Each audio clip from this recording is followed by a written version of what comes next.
ఈరోజు మన చందమామ కథల్లో అతి జాగ్రత్త అనే కథ విందాం. కథ వినే ముందు నాదొక చిన్న రిక్వెస్ట్. మీరు గనక మా ఛానల్ని మొదటిసారి చూస్తున్నట్లయితే ప్లీజ్ తప్పకుండా సబ్స్క్రైబ్ చేయండి. ఇక కథలోకి వద్దాం. ఎర్రగుంట గ్రామంలో ఉండే యతిరాజును అతి జాగ్రత్త మనిషని గ్రామంలో అందరూ అంటూ ఉంటారు. అతడికి చిన్నతనంలోనే తల్లి తండ్రి చనిపోగా నాయనమ్మ పెంచి పెద్ద చేసింది. కొద్దో గొప్పో ఆస్తితో పాటు అతడికి మంచి ఉద్యోగం కూడా ఉన్నది.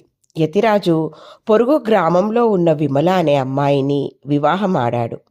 అతడికి ఆమె అంటే ప్రాణంతో సమానం. విమలకు కూడా భర్త అంటే ప్రాణమే. కానీ అతడు చూపే అతి జాగ్రత్త మాత్రం తగని చిరాకు కలిగించేది. రాత్రి వేళల్లో యతిరాజు ఇంటికి లోపలి గడియలు 1కి 10 సార్లు వేస్తూ ఉండేవాడు. కూరల వాళ్లకు అంగడి వాళ్లకు చిల్లర డబ్బులు మరీ లెక్క పెట్టి ఇవ్వడం లాంటి జాగ్రత్తలతో పాటు అతడికి మరొక అలవాటు కూడా ఉండేది. అదేమంటే అతడి దృష్టిలో నిరుపయోగమైన వస్తువంటూ ఏదీ లేదు. ఖాళీ అగ్గిపెట్టెలు, సబ్బుడొక్కులు, వెచ్చాల తాలూకు పొట్లాల దారాలు, కొబ్బరి పీచు, పాత కాగితాలు మొదలైనవన్నీ యతిరాజు జాగ్రత్తగా దాస్తూ ఉంటాడు. ఎప్పటి నుండో అలా నిల్వ చేసిన అనవసర వస్తువులు అతడి ఇంట్లో కుప్పలు తెప్పలుగా పడి ఉండేవి. కాపురానికి వస్తూనే ఇంటి వైనం చూసి చిరాకు పడిన విమల నడుం బిగించి చెత్తంతా పోగుచేసి వీధిలో పారవేయబోయింది. అయితే అప్పుడే బజారు నుండి వస్తున్న యతిరాజు కొంపలంటుకున్నట్లు కేకవేసి, అవన్నీ ఇంట్లో ఒక పక్క పడి ఉంటాయి, వాటి జోలికి వెళ్ళకు. ఇంతకాలం నేను పనిమాల దాస్తూ వచ్చింది పారవేయడానికి కాదు అన్నాడు. విమల ఆశ్చర్యంగా, మరెందుకండి ఈ చెత్తంతా అన్నది. యతిరాజు భార్యకేసి పిచ్చిదాన్ని చూసినట్లు చూసి, ఎందుకేమిటి, ఈ ప్రపంచంలో పనికిరాని వస్తువంటూ ఏదీ లేదు. ఈ పరమ సత్యాన్ని మా నాయనమ్మ నాకు నూరు పోసింది. ఆమె ఆఖరికి పూచిక పుల్ల అయిన గాల్లో కొట్టుకుపోతూ ఉంటే చూసి విలవిల్లాడేది. ప్రతి వస్తువుకు దాని ప్రయోజనం అంటూ ఒకటి ఉంటుంది. ఎప్పుడు దేని అవసరం కలుగుతుందో చెప్పలేం కదా అన్నాడు. విమల భర్తకేసి కొరకొర చూస్తూ, ఈ చెత్తతో మనకేం అవసరం కలుగుతుందో కాస్త చెప్పండి అన్నది. అలా అడుగు, బాగుంది. సరే, చెప్పేది జాగ్రత్తగా విను. మనం అంగట్లో సరుకులు కొన్నప్పుడు ఈ అట్టపెట్టెలకు, కాగితాలకు, డబ్బాలకు, దారాలకు కలిపే డబ్బు చెల్లిస్తూ ఉంటాం, తెలుసా? అలాంటప్పుడు వీటిని పారేయడం అంటే మన డబ్బుకు మనమే చిచ్చు పెట్టినట్లు అని యతిరాజు భార్యకు ఏ సందర్భాలలో వాటిని ఉపయోగించుకోవచ్చో ఒక అర్ధగంట సేపు వివరించాడు. అయితే నెలలు గడుస్తున్నా వాటిని ఉపయోగించుకునే సందర్భం ఆ భార్యాభర్తలకు కలుగలేదు. పైగా రోజుకు ఇంట్లో చెత్తా చెదారం విపరీతంగా పెరగసాగింది. ఒకసారి విమల స్నేహితురాలు విమల కొత్త కాపురం ఎలా ఉందో చూడడానికి వచ్చింది. ఆమె ఇల్లంతా చూశాక, పెళ్లి కాకముందు ఇంటి శుభ్రత గురించి గొప్పగా కబుర్లు చెప్పేదానివి, మరిప్పుడు ఇంటిని ఇలా అడవిలా ఉంచావేమిటి అని అడిగింది. విమలకు చాలా బాధ కలిగింది.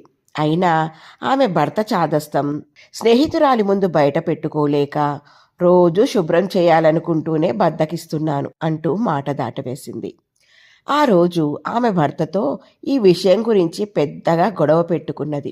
యతిరాజు కూడా బాగా కోపం తెచ్చుకుని, ఇంతకాలం బుద్ధి లేకనే అవన్నీ దాచాననుకుంటున్నావా? అసలు అవన్నీ ఒక పక్కన పడి ఉంటే నీకొచ్చిన నష్టమేమిటి? ఏదో ఒక రోజు వాటి ఉపయోగం తప్పక వస్తుంది, చూస్తూ ఉండు అన్నాడు. విమలకు రామేశం అనే తమ్ముడున్నాడు. అతడు ఒకసారి అక్కను చూడడానికి వచ్చాడు. చాలా తెలివైనవాడు. విమల భర్త చాదస్తం గురించి తమ్ముడితో చెప్పి ఆయన్ని మార్చే ఉపాయం ఏదైనా ఆలోచించమన్నది. రామేశానికి కూడా విమల ఇంట్లో పనికి వచ్చే సామాను కన్నా పనికిరానివి ఎక్కువగా కనిపించినాయి. అతడు బాగా ఆలోచించి విమలకు ఒక ఉపాయం చెప్పాడు. విమల మొదట సంశయించిన తమ్ముడి తెలివితేటల మీద మంచి నమ్మకం ఉండడం చేత ఒప్పుకున్నది. ఆ రాత్రి భోజనాలయ్యాక విమల రామేశానికి బయట పక్క వేసింది. యతిరాజు విమల మామూలుగానే ఇంట్లో పడుకున్నారు. యతిరాజు తన అలవాటు ప్రకారం తలుపులకు గడియలన్నీ చివరిసారిగా తనిఖీ చేసి వచ్చి పడుకున్నాడు. సరిగ్గా అర్ధరాత్రి వేళ వంటగది వైపు నుండి ఏవో ధ్వనులు వినిపించడంతో యతిరాజు ఉలిక్కిపడి లేచి విమలను కూడా లేపాడు. ఇంతలో నల్లటి ముసుగు ధరించిన వాడొకడు వాళ్ళ ముందుకు దూకి అక్కడ ఒక మూలగా పడి ఉన్న ఖాళీ సీసాను తీసుకొని దాన్ని గోడకు కొట్టి పగలగొట్టి వాడిగా ఉన్న భాగాన్ని వాళ్లకు గురిపెట్టాడు. యతిరాజు భయంతో వణుకుతూ అరవబోయేంతలో ముసుగువాడు, అరిచారంటే ఈ చేతిలో ఉన్న సీసాతో పొడుస్తాను, మర్యాదగా ఆ గుంజ దగ్గరికి నడవండి అన్నాడు కర్కశంగా. ముసుగువాడి గొంతు భయంకరంగా ధ్వనించింది. అప్పటికే నిలువునా వణికిపోతున్న యతిరాజు కిక్కురు మనకుండా గుంజ దగ్గరకు నడిచాడు. అతడి వెనుకగా విమల నడిచింది. ముసుగువాడు అక్కడ మూలపడి ఉన్న దారాలను పురితాళ్లను తెచ్చి యతిరాజును విమలను వాటితో గుంజకు కట్టివేశాడు. తర్వాత వాడు మరొకసారి వాళ్లను అరవద్దని హెచ్చరించి తాళం చెవులు తీసుకుని తాపిగా పెట్టెలు తెరిచి డబ్బు నగలు విలువైన బట్టలు ఒక మూట కట్టాడు. వంటగదిలోకి పోయి పాత్ర సామాగ్రినంతా ఒక గోతానికి ఎత్తాడు. యతిరాజు విమల నిలువు గుడ్లతో వాణ్ణి చూడసాగారు. పని పూర్తి కాగానే వాడు యతిరాజు ముందుకు వచ్చి, ఈరోజు దొంగతనానికి అనుకోకుండా బయలుదేరాను, అందువల్లే వెంట కత్తి తాళ్ళు తెచ్చుకోలేదు. అయినా మీ ఇంట్లో నా పని సులువుగా తెమిలిపోయింది. అందరూ మీలాగే ఇంటి నిండా ఇలా మాకు పనికొచ్చే వస్తువులు పోగు చేసి తయారుగా ఉంచితే మాకు కత్తులు తాళ్ళు గట్రా ఇంటింటికి మోసుకు వెళ్లే మూత పని తప్పుతుంది అన్నాడు. తర్వాత ముసుగువాడు ఇంటి 4 గదులు తిరిగి వచ్చి, నేను ఏ ఇంట్లో దొంగతనం చేసినా వెళ్ళేటప్పుడు ఆ ఇంటిని తగలబెట్టడం ఆచారం. ఇప్పుడు ఆ పని చేయబోతున్నాను అన్నాడు. యతిరాజు అతి ప్రయత్నం మీద గొంతు పిగిల్చుకుని, ఇంట్లో ఉన్న డబ్బు విలువైన వస్తువులు అన్నీ తీసుకున్నావు కదా, ఇంకా ఇల్లు తగలబెట్టడం కూడా ఎందుకు, అంత ఘోరం చెయ్యకు అని బ్రతిమాలాడు.